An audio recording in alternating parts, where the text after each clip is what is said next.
All right. Thank you for watching this video. Thank you for joining us on this video. Now, I saw a video online where a Bini girl came out and started saying that the Igbos have taken over their land.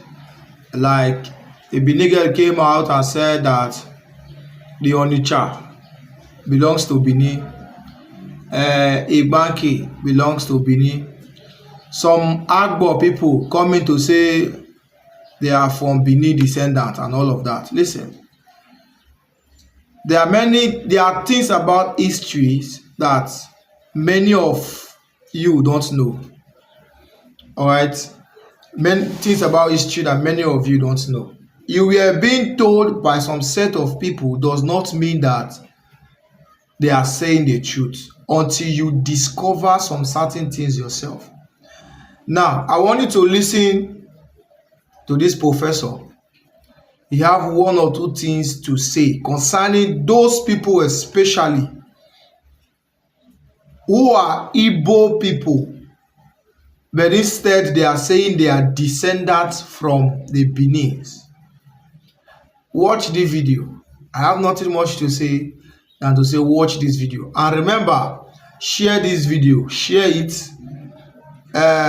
comment on what you feel like, what this professor is actually saying. Comment on it. For those of you who knows the truth, comment on it. Watch the video. Discoveries have revealed that even before the arrival of Oduduwa, the legendary founder of Yoruba race, there were communities that had flourished, and many of these communities were Igbo communities. Igbo people are historically associated with massive movement from the Igbo homeland to neighboring areas. The destination of the Igbo people, or the destinations, have been northern Nigeria across River Benue. That's why I have Igbo communities in Kogi and in Benue State and some parts of Plateau. Apart from movement to northern Nigeria across Benue, the major destination of early Igbo migrants were Bini land and Yoruba land. People talk more of Igbo migration to Benin. Most people don't know that that migration went beyond Benin to Yoruba land. We talk about how the Igbo were predominant in part of Yoruba land until, the legendary Queen Moremi delivered his people by trick and so on. Then on Benin proper, it's always said that those West Niger Igbo communities from between Benin and River Niger were Benin settlers or migrants from Benin. The truth is that early in their history, because of the fact that they didn't have enough land and they have rapid population growth in Igbo land, they could not move into the Atlantic to stay. And because central Nigeria had empires like Igala Kingdom that could, obstruct movement of Igbo into Ikala land, the only outlet for the Igbo people was Bini land. So majority of them moved there and settled there, became prominent. Some became chiefs, recognized by the Bini monarchy. But because of their audaciousness and the aggressive nature of the Igbo, ready to take advantage of situations, enterprising too, they ran into conflict with the ruling class. And so, over time, starting from the 16th century, they began to return to Igbo land. Not all of them crossed the River Niger back to their original source. Only Onitsha was founded by such returnees. Majority of the returnees established communities between Abudu and Asaba. These were not Bini people. So those who say that West Niger Igbo people were Bini people simply because they came from Bini, they don't have the full historical knowledge. They were founded by Bini settlers, Igbo settlers in Benin They were returnees, what professional historians call reverse migrations. So that is it.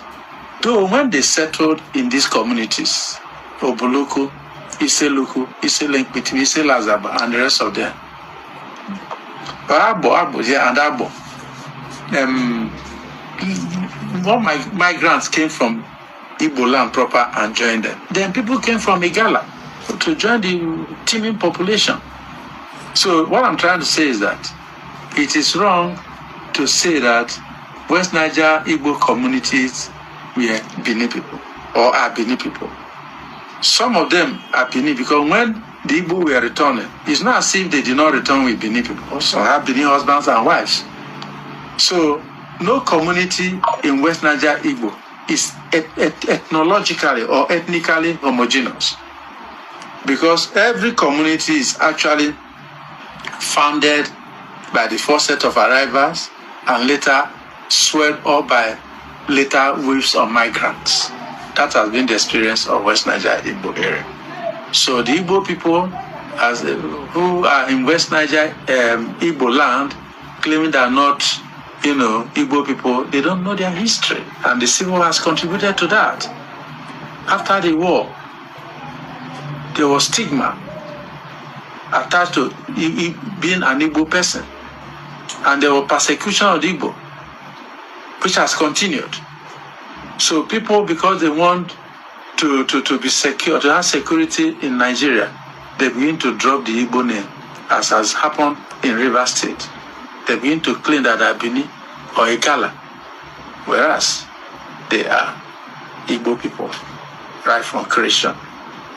Many of the towns and communities in Rivers State, they just remove the first name that makes it Igbo, so it sounds differently.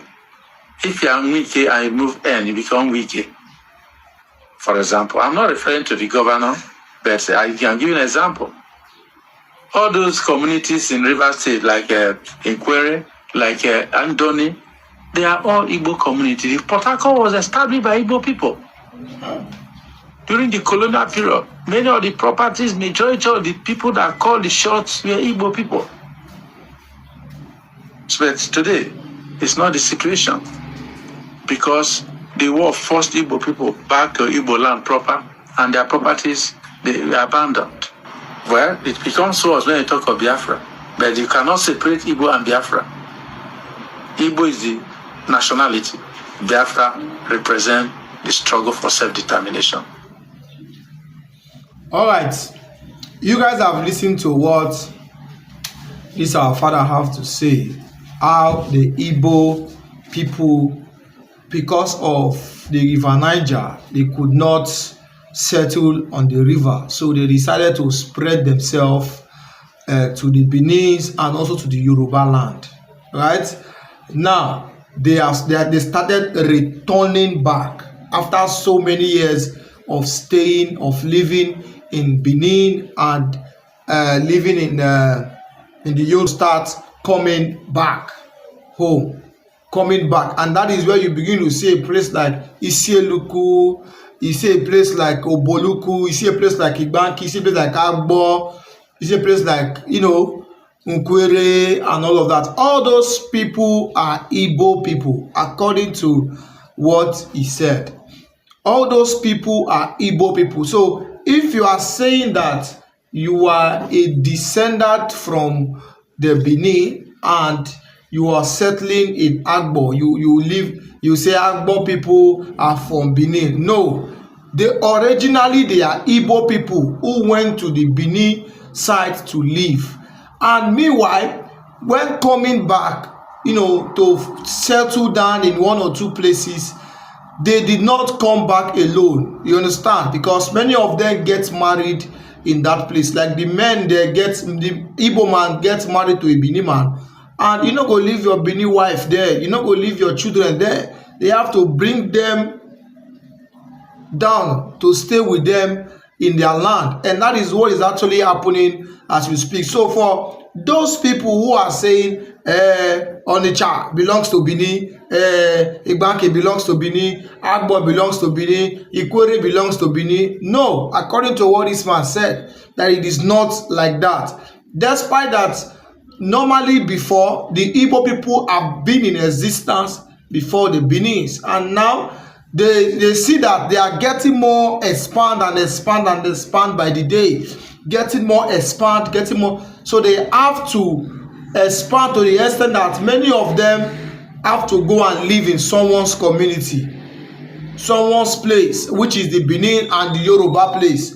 So getting there, they settled down there, started living, and when time come for them to leave that land and start settling their lands, get a place for themselves, they started living that land. So they are living that land does not mean that they are Bini people. No, they are not, according to what he said. So what do you think about what this our father here just said? All you need to do is go to the comment section and comment your own opinion on this matter, because I'm tired of where the Benin says they owns this place, they owns Asaba, they owns Onitsha, they owns here, they owns Nigeria.